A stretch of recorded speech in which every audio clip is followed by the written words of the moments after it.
আসসালামু আলাইকুম ওয়া রাহমাতুল্লাহি ওয়া বারাকাতুহু। এ পর্বে আমরা ব্যাংকের ব্যবহার জানবো, হালালকাজ.com এর ব্যাংকের ব্যবহারটি জানবো। প্রথমত, আমরা যদি কোনো ব্যক্তিকে হায়ার করতে চাই, যেমন আহ, এখানে একজন বা এখানে একটি একটি লিস্টিং আছে যে হচ্ছে আহ, যে হচ্ছে কোনো কিছু অফার করছে। হ্যাঁ, অফার করছে বা কোনো দেখা যাচ্ছে যেমন আচ্ছা, যে কোনো ধরনের ভিডিও বিজ্ঞাপন আমরা তৈরি করে করে দিই। হ্যাঁ, যে কোনো ভিডিও বিজ্ঞাপন আমরা তৈরি করে দিই।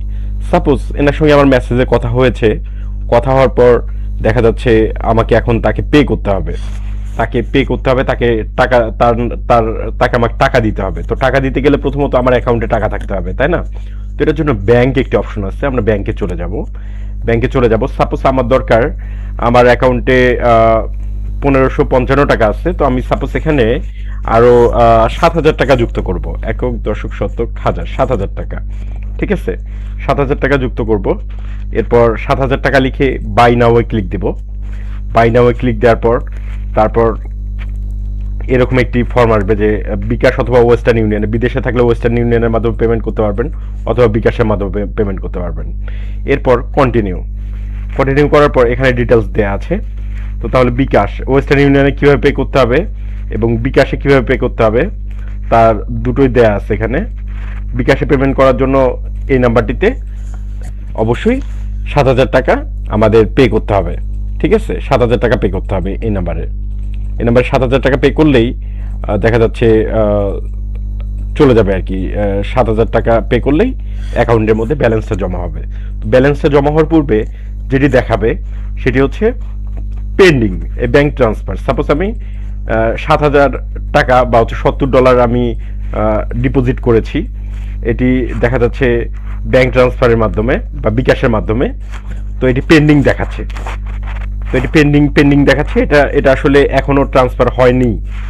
না হওয়ার কারণে এটি পেন্ডিং দেখাচ্ছে। আমার এটা অ্যাডমিন অ্যাকাউন্ট জন্য ক্যান্সেল দেখাচ্ছে, এখানে পেন্ডিং দেখাবে। যখনই দেখা যাচ্ছে টাকাটা রিসিভ হবে এবং সব ঠিক থাকবে, তখন এখানে আপনার ব্যালেন্সটা যুক্ত হয়ে যাবে। ঠিক আছে, আবার অপর প্রান্তে সাপোজ দেখা যাক আমরা একটা মানি সেন্ড করব। মানি সেন্ড করার জন্য দেখা যাচ্ছে জাস্ট এ মিনিট, আমরা সকল তালিকায় চলে গেলাম। যাওয়ার পর হালালকাজ.com। আমি আপনাদের বোঝার সুবিধার্থে যাতে সহজে বুঝতে পারেন সেই জন্য আমি একটি কাজ করব, সেটি হচ্ছে সাপোজ আমি একটা অ্যাকাউন্টে টাকা সেন্ড করব। এটা একটা প্রোডাক্ট দরকার আমার, এই সার্ভিসটা আমার দরকার, কোনো একটা সার্ভিস দরকার আমার, তাকে আমার টাকা পাঠানোর দরকার। এটার জন্য আমি প্রথমত ব্যাংকে চলে যাওয়ার পর তাকে আমার সাপোজ 800 টাকা দিতে হবে। আজকে 8 তারিখ, সাপোজ 800 টাকা দিতে হবে। তার তার তার ইউজার নেমটি আমাকে মেসেজে দিয়েছে যে স্যার আমাকে এই ইউজার নেমে টাকাটা সেন্ড করুন। তো এখানে আমি অ্যামাউন্ট দিলাম 700 টাকা। ঠিক আছে, এরপর ট্রান্সফারে ক্লিক দিলাম। ব্যাস, 700 টাকা কিন্তু চলে গিয়েছে। এখানে দেখেন, টাকা খেয়াল করুন, 700 টাকা মাইনাস হয়ে গিয়েছে। 700 টাকা তার কাছে চলে গিয়েছে।